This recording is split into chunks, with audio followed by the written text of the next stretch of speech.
Thank you, Diedrich. The That's good news that we start off with today is we get to hear more of Diedrich as the service unfolds. Good morning. Welcome to this Unitarian Universalist Co-Site Community Service. I'm Bill Hevlin, and along with Dave and Joanne Rakowski, we are your worship associates today.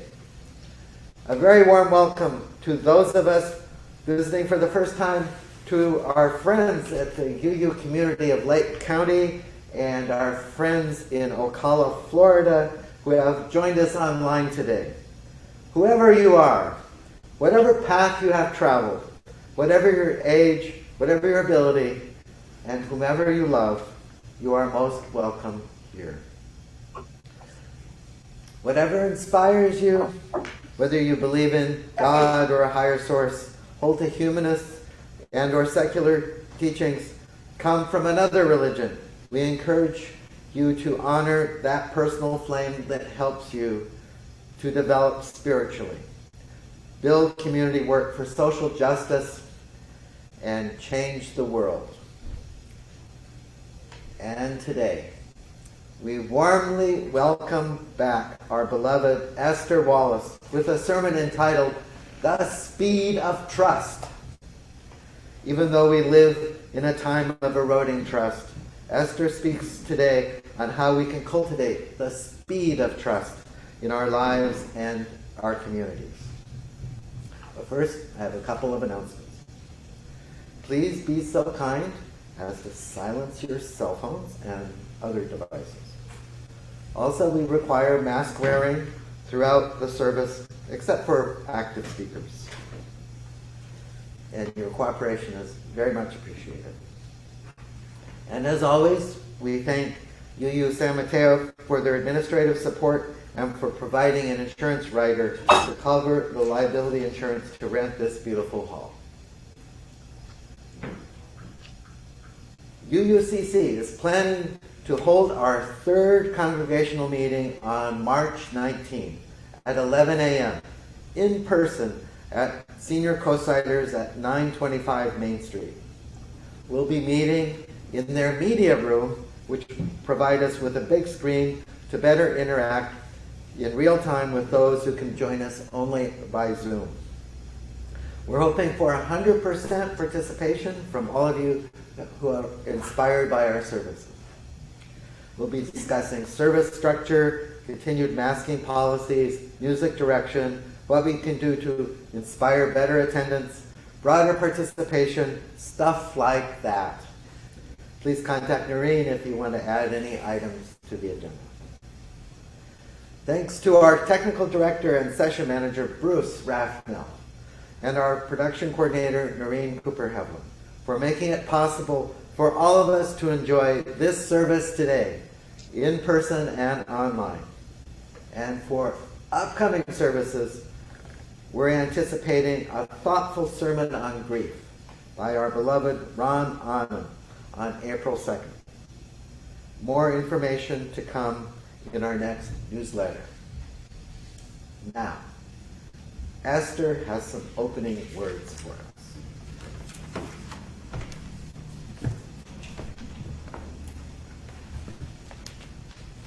Well, hello, everyone. Good to be with you all here and with everybody who may be joining us online. Our opening words this morning are from the poet Rosamund S. King, who is an African-American queer woman poet and award-winning author. King dedicates this poem to two younger writers of color, Gabrielle Seville and Madhu H. Kaza. Do not trust the eraser.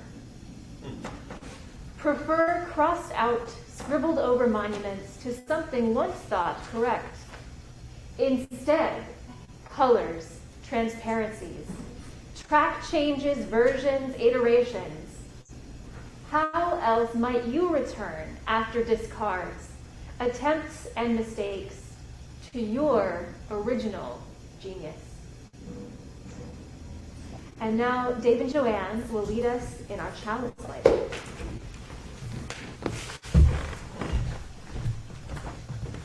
Morning. Morning. The chalice lighting is a ritual that unites Unitarian Universalists.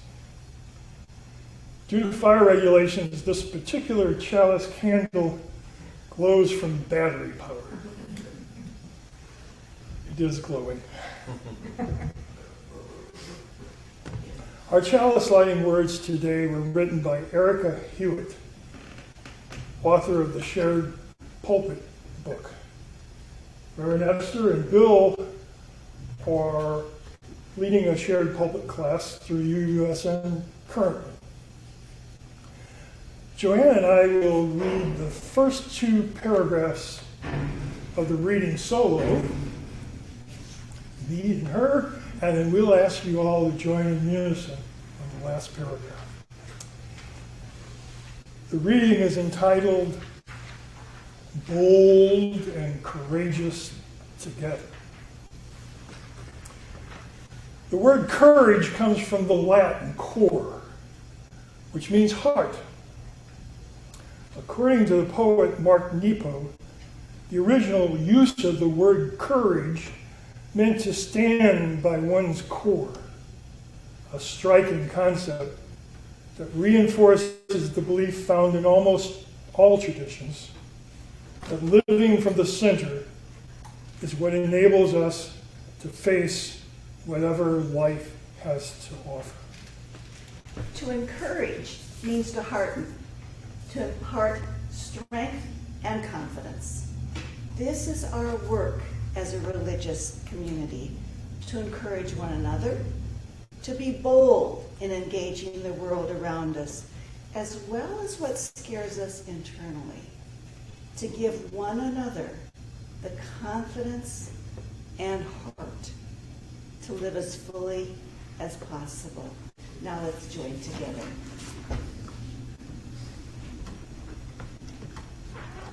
With full hearts, we affirm our relationships with one another. We recognize our agency and our connected power, and we accept our responsibility to be bold and courageous. We light this chalice, symbol of all that we are, all that we have done together, and all that we will be as our shared ministry encourages those within and beyond our walls. And now I get to introduce our featured speaker today. Esther returns. Maybe that's all I need to say. Esther returns. As many of you know, Esther Wallace works and plays in the realms of meaning-making, sacred space, and social justice. Esther is a graduate of Star King School for the Ministry and is very interested in emerging spiritual communities and the intersections of ministry and disability. We all look forward to hearing more of how we can deepen our trust. Welcome, Esther. Thank you, Bill. Thank you, everyone. I'm so happy to be back, as always. Good to see many familiar faces, and I think some faces that are new to me this time. So happy to be here. I found myself on a boat, looking over a beautiful and slightly agitated blue ocean. My future spouse, Alex, who is here with me today, now my spouse, and I were visiting their parents, who were living in Tahiti at the time. We were theoretically on this boat in this beautiful, slightly agitated blue ocean to swim with whales. And I say theoretically because at that moment, I was feeling distinctly uncertain about this plan. I've always loved whales, and when my in-laws pitched the idea of swimming with humpbacks, I was there for it. I had visions of floating next to gentle giants in a calm, still, lagoon-like ocean of clear blue water. And in my imagination, we'd just be chilling together, me and the whales, two very different species in gentle communion. But in reality, on the boat, things were looking very different. The ocean currents were strong that day, whipped up by winds so that small waves rolled and rocked the boat. Our feisty guide and most of the other people on the boat only spoke French, and we were given rapid instructions about what to do in a language I didn't understand. Alex translated for me and said, "Yesterday the whales were sleeping and very calm, and let people hang out with them for hours. But they're very active today. He says that when he gives the word, we need to jump in and swim fast." Jump in and swim fast. I have never been a very strong swimmer, and those words did not go down easy with me. I began to feel unsettled, a sense deep down in my gut that jumping in and swimming fast was just not the direction I should take my life. "I'm not sure I'm up to this," I said to no one in particular, and no one in particular paid much attention.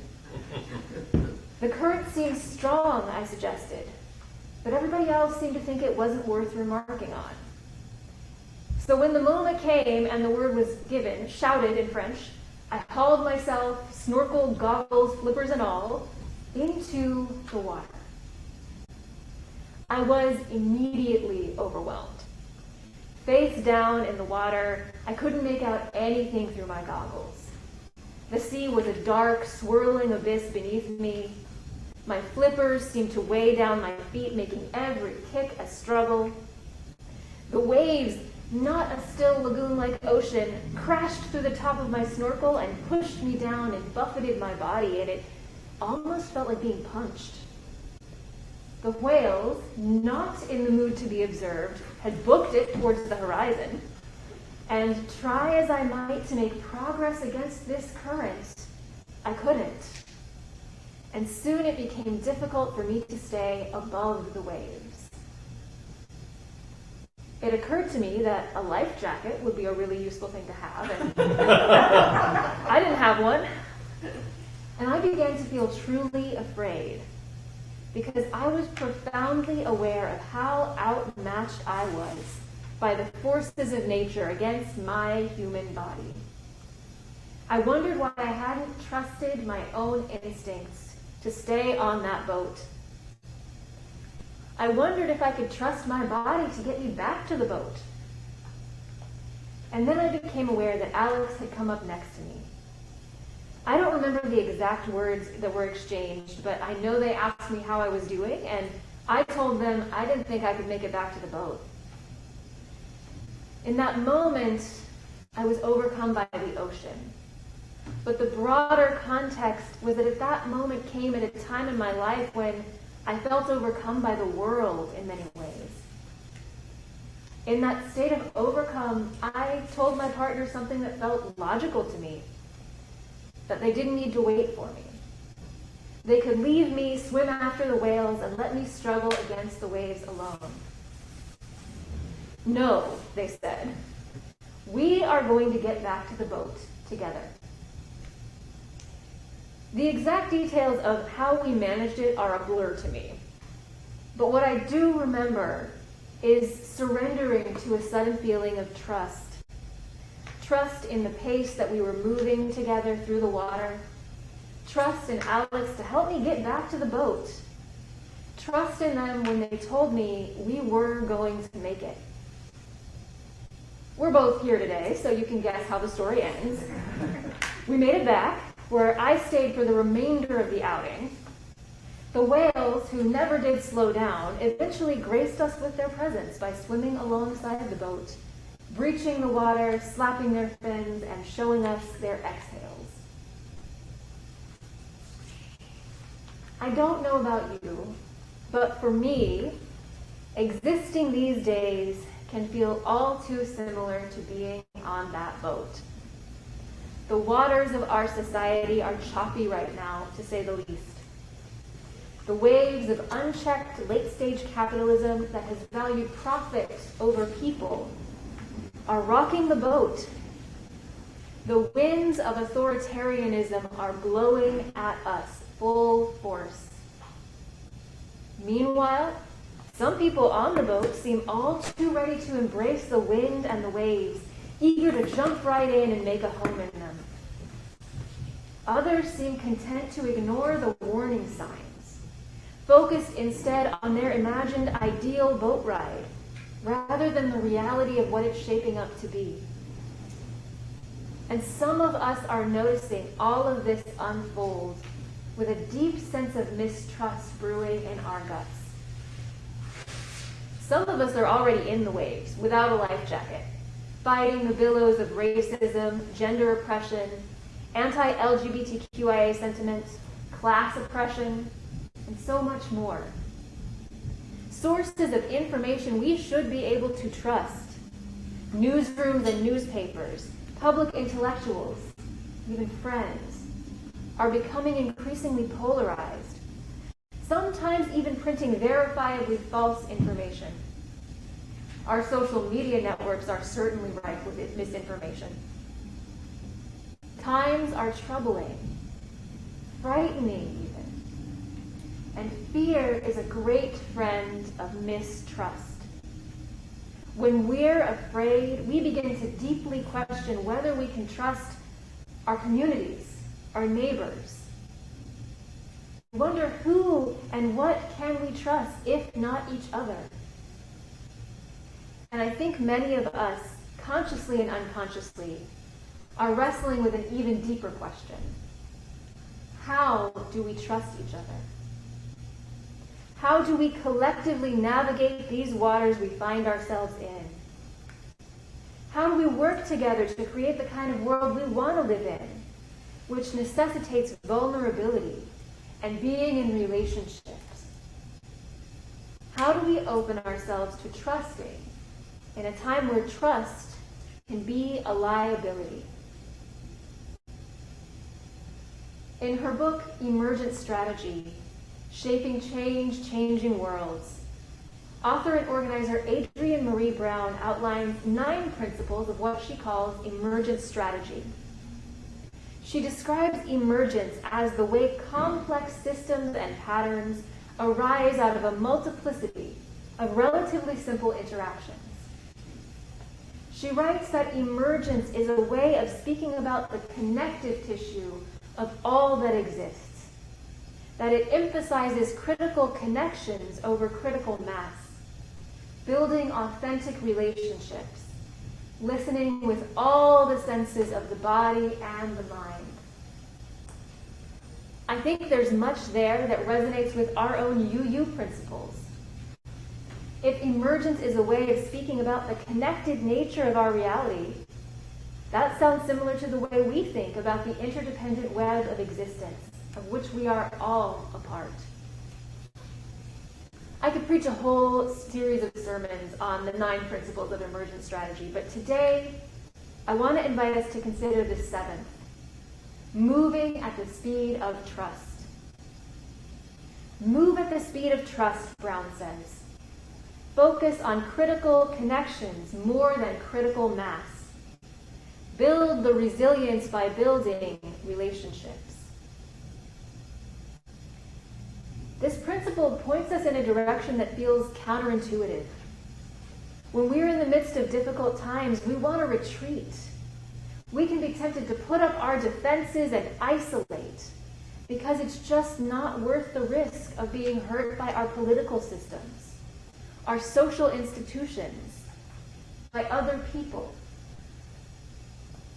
But Brown suggests the power of large-scale systemic change starts with us, with our relationships to ourselves and each other. She says that what we practice at the small scale sets the patterns for the whole system. Brown's own mentor, the activist Grace Lee Boggs, taught her the maxim, transform yourself to transform the world. Brown writes that transforming the self doesn't mean getting lost in the self, but seeing our own lives and work and relationships as a front line, a place we can practice justice, liberation, and alignment with each other and the planet. She points us to 6 practices for nurturing emergence and being in transformative relationships. They are curiosity, vulnerable reflection, being present and intentional, pattern disrupting, self-transformation, and co-evolution through friendship. I want to invite us to briefly consider the first 4 of these, and then briefly spend some more time with the last 2. To move at the speed of trust, we need curiosity, which means admitting to ourselves there are things we do not yet know or understand. It means remaining open to new ideas and change, and greeting that which is new or different or downright strange with attentiveness rather than judgment. We need vulnerable reflection, which I think is an extension of curiosity. To vulnerably reflect is to be accountable to ourselves and others, to be with and acknowledge what is arising in our minds and bodies and spirits, to cultivate an understanding of what it means when we're on the boat and we feel misgivings about jumping in the waters, to trust our guts and admit when our ideas and habits have constricted rather than liberated. We need to be present and intentional. We need to remember, as Venerable Zen Master Thich Nhat Hanh teaches, that the present moment is the moment where our lives happen. We need to move with mindfulness and align our thought patterns with our deepest values, living our lives with purpose. We need to disrupt patterns. This practice invites us to use everything cultivated through curiosity and vulnerable reflection and being present to observe and interrupt patterns that undermine our worth and dignity and relationship with the web of life. We got to question what got us on that boat in the first place, and what we can do about the situation, and what support we need to do it. It invites us to replace harmful patterns with generative patterns, to free our imaginations and replace oppressive paradigms with radical possibilities. And lastly, we get to self-transformation and co-evolution through friendship. They both involve building critical connections, sustaining connections with ourselves and each other, and transforming ourselves to transform the world. So what does that have to do with us being here in a worship service? Well, for one thing, I think our spiritual practices are at the heart of our self-understanding and transformation. They give us space to reflect on our values and integrate the things that matter most to us into our daily lives. They offer us the means to return to ourselves when we stray from the ways which we aspire to live. I think being a spiritual practitioner means being in connection with that which is beyond ourselves in order to connect with our deepest selves. And in addition to being individual endeavors, spiritual practices are collective practices. It matters that we're here in this community, practicing being together, singing together, reading together, sharing our joys and concerns, encouraging each other to live into our values. It matters that we gather here in this community that explicitly values interdependence and inherent worth and dignity. In this community that covenants to honor democratic processes and free and responsible searches for truth and meaning. It matters that we show up to encourage each other to live into these values. And to do this, we've got to be in relationship with each other. We've got to practice vulnerability, being willing to open up and actually share the stuff of our lives. We're called to be in relationship with one another when it's easy and when it's hard, when we get along and when we annoy the daylights out of each other. When I was floundering in the waters and Alex came up to me, I had a profound experience in moving at the speed of trust. And something I didn't mention earlier is that I was also deeply annoyed. I was exhausted and irked by the idea of having to work to get back in that boat. There was a part of me that resented being given instructions in how to swim, when it would be easier to just give up and not have to fight anymore.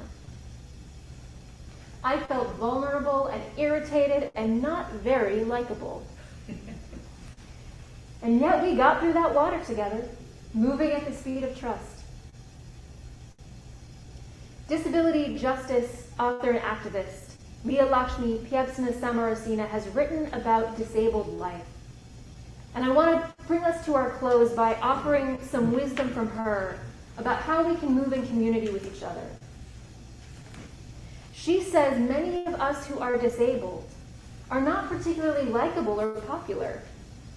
With our panic attacks, our trauma, our triggers, our nagging need for fat seating or wheelchair access, our crankiness and inaccessibility, we're seen as pains in the ass, not particularly cool or sexy or interesting. Ableism and poverty and racism mean that many of us are indeed in bad moods. Psychic difference and neurodivergence also mean we may be blunt, depressed, or hard to deal with by the tenets of an ableist world. And I am still arguing for the radical notion that we deserve to be loved, as we are, as is. When we reach for each other and make the most access possible, it is an act of revolutionary love. I believe that to move at the speed of trust, we need to practice revolutionary love, which means showing up when we don't like each other and when we aren't at our most likable, because we deserve a loving world. Showing up when it's really hard and listening to the most marginalized among us when they tell us the shape of the world that would most support them. Moving at the speed of trust means that together we look at the waters ahead of us. We sound the depths and take stock of the weather and note what the water is doing. We are curious and vulnerable and reflective, present and intentional, disruptive of patterns that don't serve us well, and self-transformative. We ask whether we really need to be getting in the water with those whales that don't seem to want to chill with us. We ask whether the way we do things on this boat is actually just and loving. We co-evolve through friendship. We don't leave each other behind. And together, we chart a way through the waves. Amen, Selah, blessed be. And may it be so.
This is from the back of the gray hymnal, and I was looking for readings for us, and it just really spoke to me.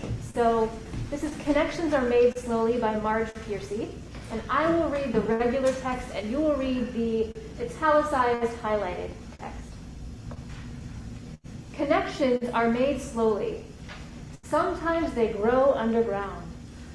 You can't tell always by looking what is happening. More than half a tree is spread out in the soil under your feet. Penetrate quietly as the earthworm that blows no trumpet. Fight persistently as the creeper that brings down the tree. Spread like the squash plant that overturns the garden. Gnaw in the dark and use the sun to make sugar. Weave real connections, create real roads, build real houses. Live a life you can endure.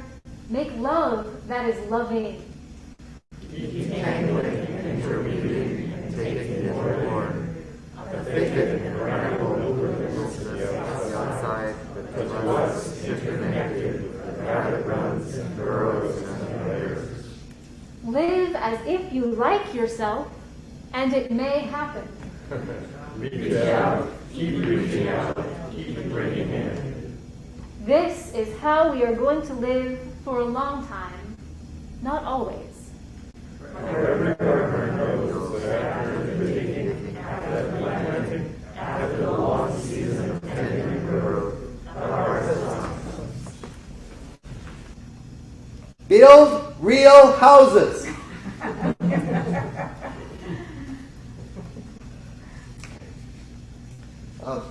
Thank you, Diedrich and Kai. That was incredibly beautiful. And thank you, Esther, for your sermon and responsive reading today. So elegantly spoken. And thank you, Alex, for showing up when trust was needed. For this practice of generosity section, I'd like to pause for some gratitude.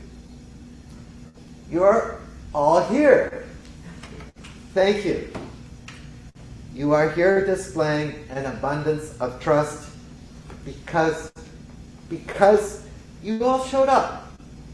Your presence here today demonstrates trust in this community. Thank you. And I'd like to apologize because I'm shy and not so good at talking, checking in with you, small talk, and such like. So it's been quite easy for me to bury myself in dismantling our strange setup, to hide in this dismantling. But just because I'm not good at these small greetings and conversations, this does not mean I don't like them. I'm always touched by people coming up afterwards to speak to me. I'm also often quite discombobulated, but just because I'm not good at something doesn't mean I don't like you talking at all. So I'm trying to make this a habit, talking to you, a regular habit, by repeating it, a regular habit. The speed of habit, an approach to self-improvement by making it a habit. And this approach, I invite you all to do also today, to make it a regular habit to attend UUCC services, to make trusting in UUCC a habit, something easy and natural to repeat, to make a habit of trust. The speed of habit applied to trusting in this community. And in that spirit, you're all especially invited to our next meeting, our congregational meeting, 2 weeks from now. Mainly in person, we're meeting in the media room at Senior Co-Siders. We think we figured out the Zoom participation for this highly interactive meeting. That said, it's probably better to come in person. Regarding donations, the practice of generosity, that's another virtue to be cultivated by habit. This is best done by contributing every service. That's the rhythm that cultivates generosity as a regular thing, something that becomes part of a personality. Arithmetically, donating $480 a year might seem the same as $20 every service, but that's not quite true, because donating every service cultivates a more fully generous spirit, the speed of habit applied to cultivating generosity. Anyway, to donate by check, the instructions are in order of service. The gist of it is to make the check out to UU San Mateo, UUSM, while noting UUCC in the memo field. And while you're all reaching for your checkbooks, Diedrich has prepared a nice little snappy tune for us to listen to and to breathe into.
think for today we should retitle that, "Come and Swim with Me."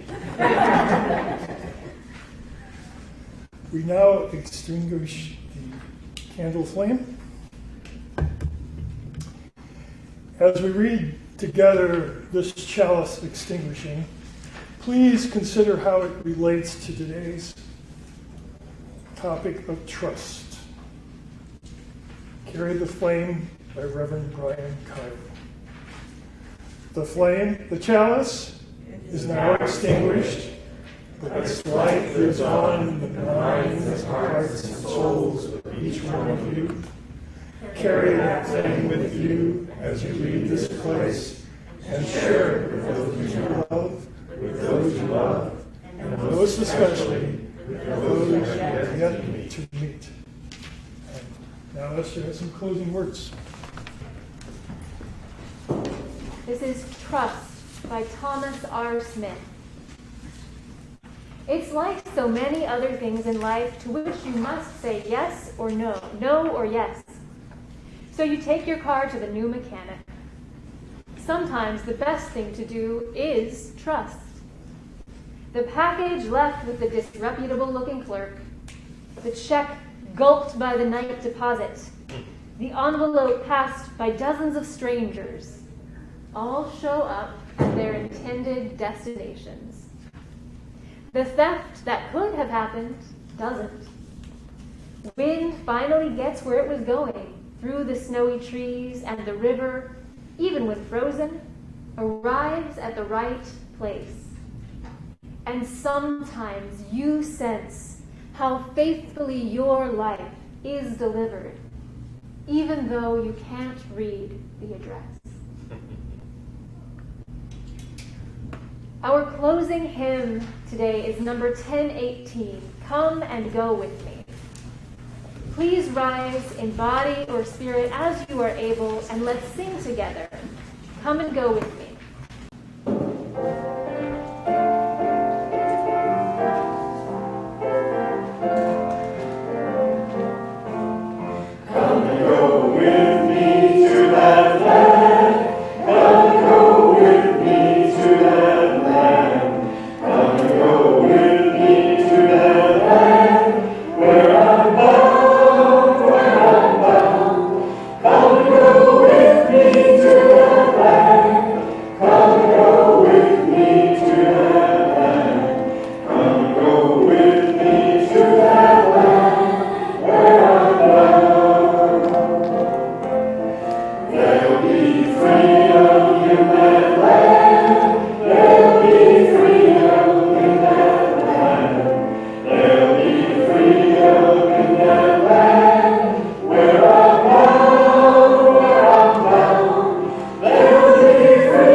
Attending this service this morning.